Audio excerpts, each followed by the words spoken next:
Hello, welcome to American's overview of the history and culture of Madagascar.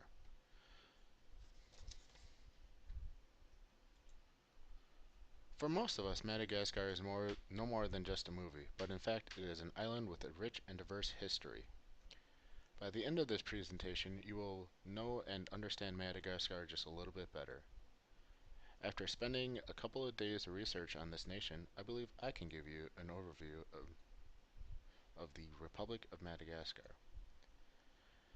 Today, I will first explain a very brief overview of Madagascar so you can have a light understanding of some of their ways. Second, I will describe to you the culture of the people of this nation. And lastly, I will show the etiquette of the people living in Madagascar with the hopes that an overview you can faster adapt to their way of life.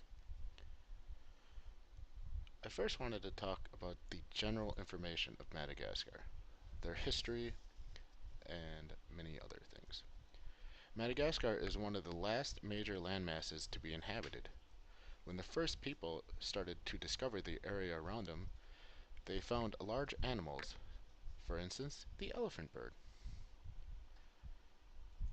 The Kingdom of Madagascar lasted from the early 1600s until France finally annexed them in 1896. Madagascar had many plantations during that time, but with France coming in, they ended slavery also in 1896. And Madagascar first got their independence in 1959. With an area about twice the size of the Arizona, Madagascar is the 47th largest nation and the fourth largest island in the world. The climate of Madagascar is variable, with some areas during the dry season, which is April to October, it can reach 86 during the day and near freezing at night, so you might want to be prepared for that.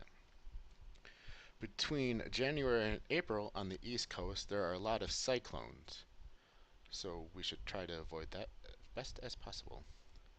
And the terrain of Madagascar is also very diverse.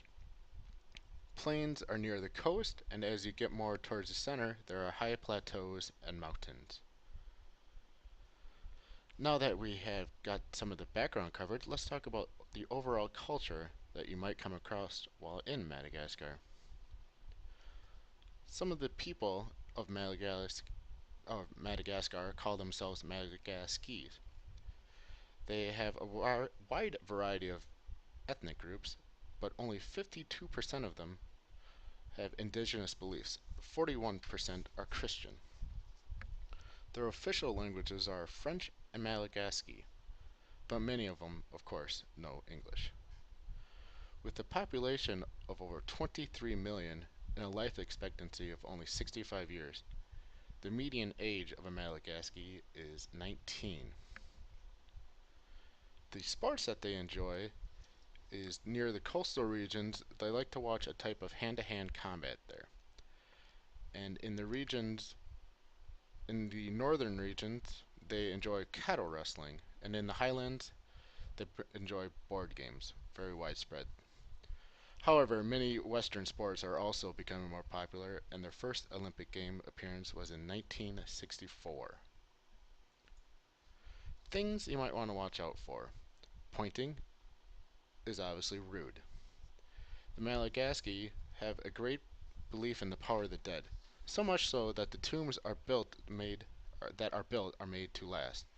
And every 7 years, they exhume the body and rewrap the burial shrouds, and this event can last up to a week. Now let's get down to the etiquette part that we will expect you to have.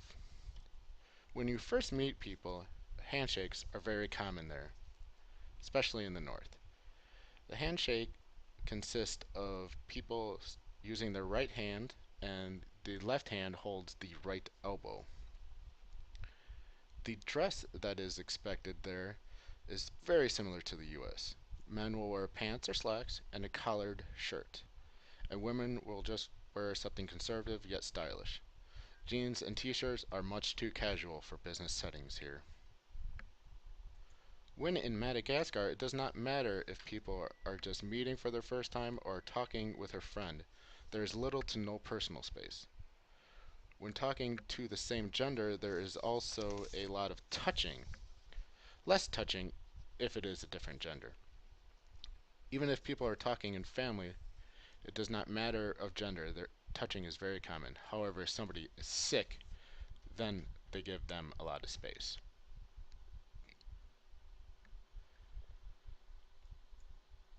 Some quick points. Oh, no. When you are meeting somebody for a meeting in Madagascar, if you're in the capital city, people are more on time, but it is still very common for people to be late in the capital city or out of the capital or on the countryside. In the countryside, they are very known for being late. They go by the sun. They call it Madagascar time, and you can be expected to meet somebody at 8 and they might not show up till 10. But you must make sure that you are on time no matter what. Some quick points. When you are at the market, prices will start very high. You are almost expected to negotiate them down. Gifts are a very big deal no matter who you are meeting with here. Even a little piece of candy can go a long ways with influencing somebody or getting their help. People do not use people's first names unless you're invited. Make sure you use their titles. And there is very little use of business cards here, so there is no real format at how you're supposed to hand them over.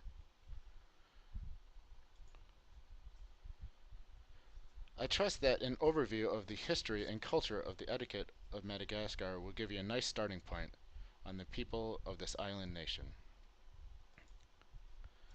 With an ever changing world and many different cultures, it is sometimes hard to know what you are expected even with previous knowledge.